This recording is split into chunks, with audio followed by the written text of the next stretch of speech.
Dan pas beliau melewati preman yang sedang memegang kedua batu tersebut, ternyata benar kedua batu tersebut dengan teganya dijatuhkan kepada Mama Qurtubi. Masya Allah, apa yang terjadi sahabat sekalian? Apakah Mama Qurtubi meninggal dunia pada saat itu? Ternyata pas 1 meter lagi akan sampai kepada kepalanya, tangannya secara refleks menangkap batu besar tersebut. Kemudian batu tersebut digosok-gosokkan sampai hancur lebur menjadi debu. Itulah kehebatan daripada Mama Qurtubi. Nah, oleh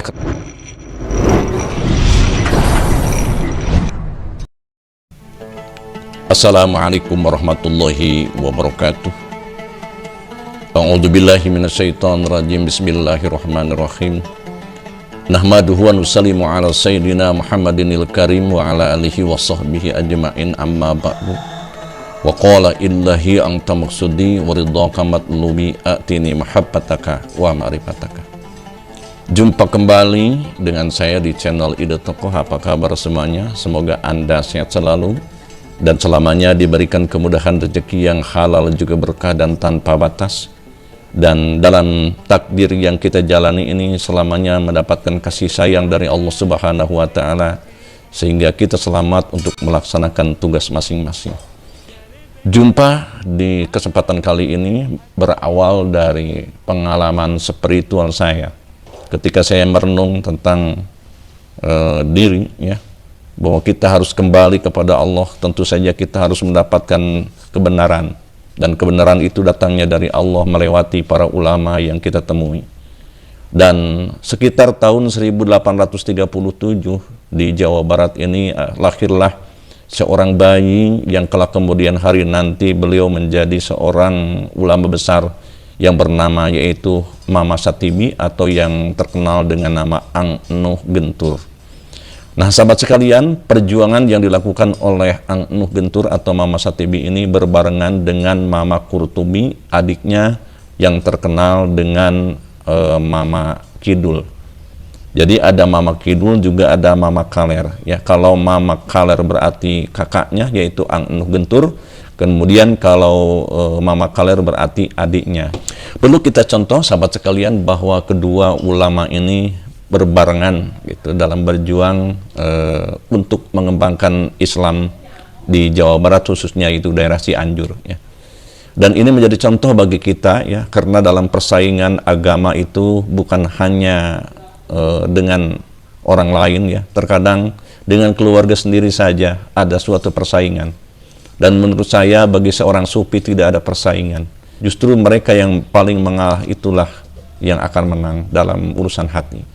Oleh karena itu dicontohkan oleh Mama Satibi juga Mama Qurtubi ini adalah suatu perjuangan adik kakak yang seiring dan sejalan untuk meluruskan akidah masyarakat di zamannya. Nah, sahabat sekalian, tetapi dalam perjuangan tersebut tentu saja banyak sekali godaan. Kalau di dalam keluarga kelihatannya begitu aman-aman saja, tetapi memang ketika sudah banyak pengikut, orang yang banyak mencintai terhadap para ulama, kemudian banyak orang yang taat, tentu saja di samping itu ada orang-orang yang tersinggung. Di antaranya musuh-musuh mereka yang bertentangan dengan nafsunya sendiri. Di antaranya nafsu yang bertentangan kemudian dibahas oleh seorang ulama, mereka tersinggung adalah preman-preman atau jawara di masa itu. Oleh karena itu jawara tersebut merasa iri hati yang akhirnya membuat rekadaya bagaimana caranya supaya dihilangkan atau dibunuh Mama Satibi dan Mama Qurtubi ini. Dan perencanaan ini sudah sangat matang, dan bagaimana caranya untuk membunuh kedua ulama ini sudah tinggal waktunya dilaksanakan. Nah, sahabat sekalian, kalau orang sudah menyangkutnya kepada harga diri, merasa malu, kemudian direndahkan oleh orang lain, maka timbulnya kesininya adalah berpikir tentang rekadaya. Dan rekadaya inilah yang dikatakan dengan politik. Makanya orang ada yang mengatakan bahwa politik itu sangat jahat.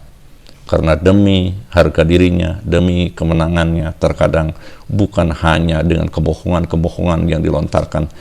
Kalau bisa, kalau perlu, mereka dibantai. Dan tidak kurang karena untuk menjaga harga diri, juga untuk menjaga harta benda dunia ini, mereka melakukan pembunuhan besar-besaran atau yang dinamakan dengan genosida. Inilah jahatnya politik. Nah, sahabat, yuk kita lanjutkan cerita tadi bahwa perencanaan yang sangat busuk dilakukan oleh preman tadi, ya, memanggil kedua anak buahnya, kemudian ketua preman tersebut memberi tugas untuk membunuh Mama Qurtubi. Strategi sudah direncanakan sematang mungkin bahwa setiap pagi hari Jumat Mama Qurtubi ini selalu melaksanakan ziarah kepada Eyang Emas, yang mana jalan kepada Eyang Emas yang menjadi leluhurnya beliau itu melewati jalan setapak, ya. Jalan setapak tersebut kemudian di pinggirnya itu ada sebuah tebing. Ternyata perencanaan matang yang dilakukan oleh kedua preman tersebut sudah benar-benar dipersiapkan. Pas pagi hari Jumat di saat itu Eyang Emas akan diziarahi oleh Mama Qurtubi. Maka berangkatlah Mama Qurtubi melewati jalan setapak. Yang namanya walinya Allah bukan hanya ibadah di masjid saja atau di sajadah saja, sahabat sekalian, tetapi dalam perjalanan, dalam pekerjaan apapun, hatinya terus detak jantungnya Allah, Allah, Allah, dan tidak berhenti, tentu saja diselingi dengan membaca salawat kepada Rasulullah Sallallahu Alaihi Wasallam. Oleh karena itu Mama Qurtubi selalu ada dalam lindungan Allah Subhanahu Wa Taala. Ketika kedua preman tersebut sudah mempersiapkan untuk menjatuhkan batu di atas tebing pada saat itu, maka Mama Qurtubi merasa tenang-tenang saja. Dan pas beliau melewati preman yang sedang memegang kedua batu tersebut, ternyata benar kedua batu tersebut dengan teganya dijatuhkan kepada Mama Qurtubi. Masya Allah, apa yang terjadi, sahabat sekalian? Apakah Mama Qurtubi meninggal dunia pada saat itu? Ternyata pas 1 meter lagi akan sampai kepada kepalanya, tangannya secara refleks menangkap batu besar tersebut, kemudian batu tersebut digosok-gosokkan sampai hancur lebur menjadi debu. Itulah kehebatan daripada Mama Qurtubi. Nah, oleh karena itu sahabat sekalian, kalau anak-anak di zaman sekarang, ya, termasuk orang tua juga, ya, inginnya itunya ajaibnya saja, ya. Ingin mendapatkan kekaromahan, ingin mendapatkan khawarikul adat, ya, mendapatkan keanehan-keanehan, tetapi kalau tirakatnya tidak mau. Kenapa dengan mudahnya menangkap batu dan mendapatkan kekeramatan seperti itu Mama Qurtubi? Karena beliau mencari ilmu, berguru, tidak berhenti untuk berzikir, beraurat, ya. Kemudian hatinya selalu dekat dengan Allah. Nah, itulah yang membuat selamat siapa? Mama Qurtubi pada saat itu.